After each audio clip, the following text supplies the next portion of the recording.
In diesem Teil besuchen wir die Highland Games und die Isle of Skye und fahren nach Glasgow und letztendlich nach Hause. Wir wünschen beim Anschauen viel Spaß. Nachdem der Koffer wieder ganz ist, fahren wir zuerst an Castle Braury vorbei und dann zu den Culloden Battlefields.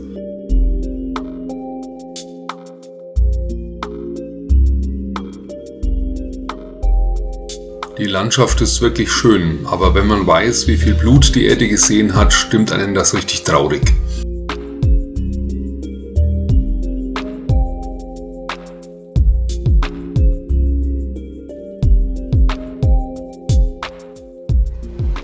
Übernachten werden wir heute im Crystal House in Strathpether. Unseren Gastgeber Philipp kennen wir schon vom letzten Jahr. Das Essen ist einfach fantastisch. Und in Strathpether sind zurzeit Highland Games und die wollen wir natürlich besuchen. Das ganze Dorf ist mit involviert. Und um es wirklich dem Letzten zu verkünden und den Letzten aus den Federn zu holen, läuft die Pipeband durch die Straßen.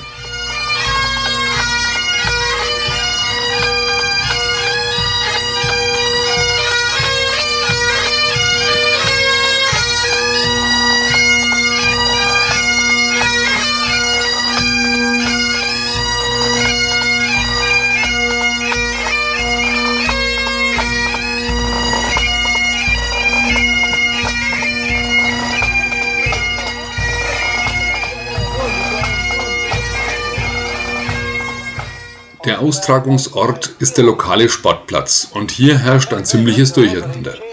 In der einen Ecke präsentieren die Mädels ihre Tänze, in der nächsten Ecke ein Dudelsaxspieler sein Können.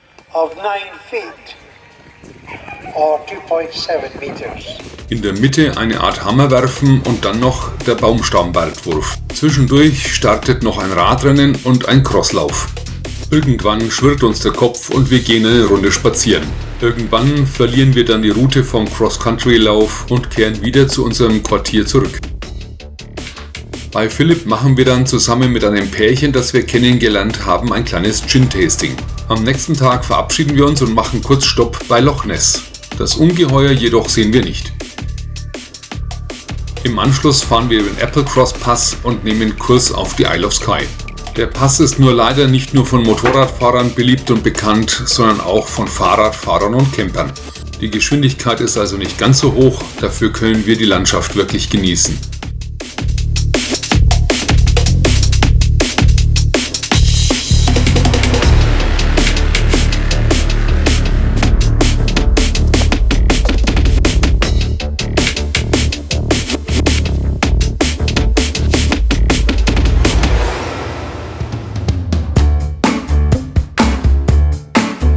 Nach einem Tee fahren wir am Ufer entlang und zu beiden Seiten der Straße grasen Cattles. Naja, manchmal waren sie dann auch auf der Straße. Da fährt man dann lieber vorsichtig und respektvoll.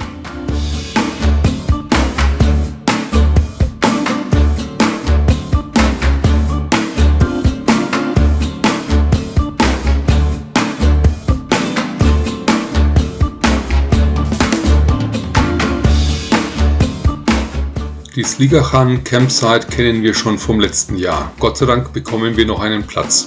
Und das gerade rechtzeitig, bevor der Regen kommt.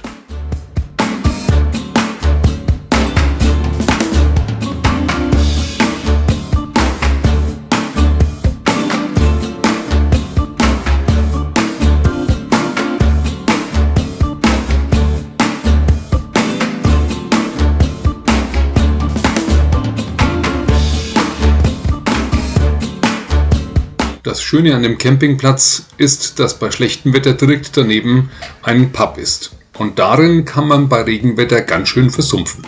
Auf dem Weg von der Isle of Skye runter regnet es und das ordentlich. Wir kommen total durchnässt bei unserer Unterkunft an.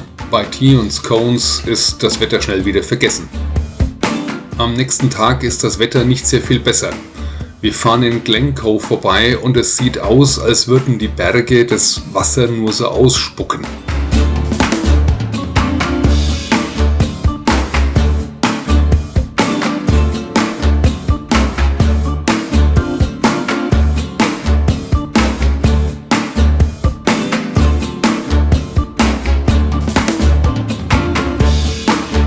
Richtung Glasgow wird das Wetter wieder besser. Und als wir in unserer Unterkunft aus einem Fenster schauen, sieht Katja eins ihrer Lieblingswandgemälde. Diese Murals sind in Glasgow öfters zu sehen. Unserer Meinung nach viel schöner als irgendwelche Graffiti-Tags. Wir buchen eine Hop-on- und Hop-off-Bustour. Ich glaube, es gibt nichts Besseres, um einen Eindruck von einer Stadt zu gewinnen.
Da wir direkt neben der Kathedrale wohnen, ist der Besuch und die Besichtigung natürlich ein Muss.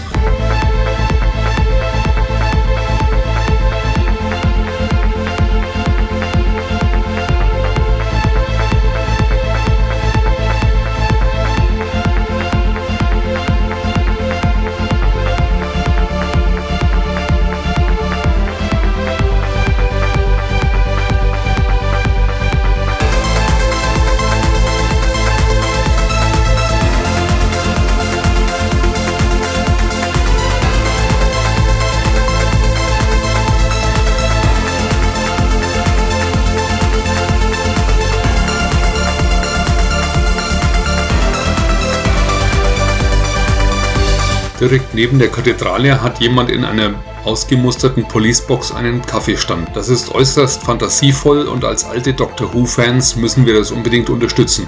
Anschließend geht's noch über den alten Friedhof.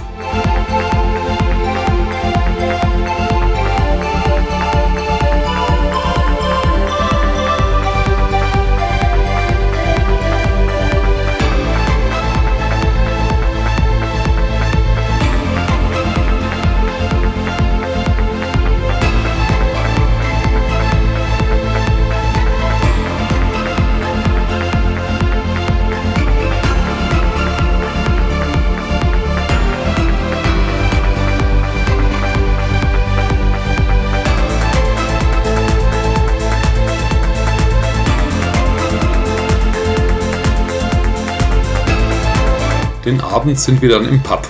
Wir sind ein wenig vorsichtig, denn es läuft gerade eben die WM England gegen Deutschland. Aber die Schotten sind so wahnsinnig freundlich und auch wenn ich nichts davon verstehe, diskutieren wir über Fußball.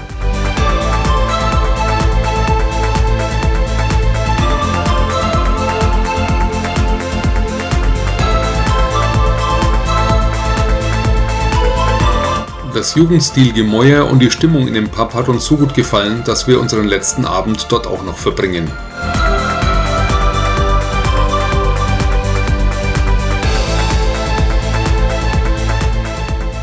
Nach gut 2 Wochen ist es wieder Zeit, Abschied zu nehmen und auf die Fähre zu gehen, die uns wieder zurückbringt.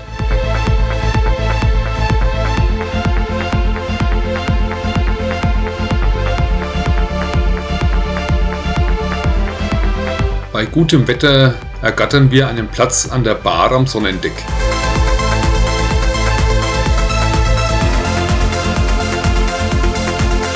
Gefühlt geht die Heimfahrt viel zu schnell, aber wir freuen uns auch schon wieder auf Zuhause.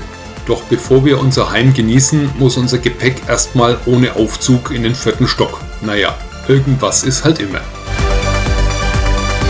Schön, dass ihr uns auf unserer Schottlandreise begleitet habt.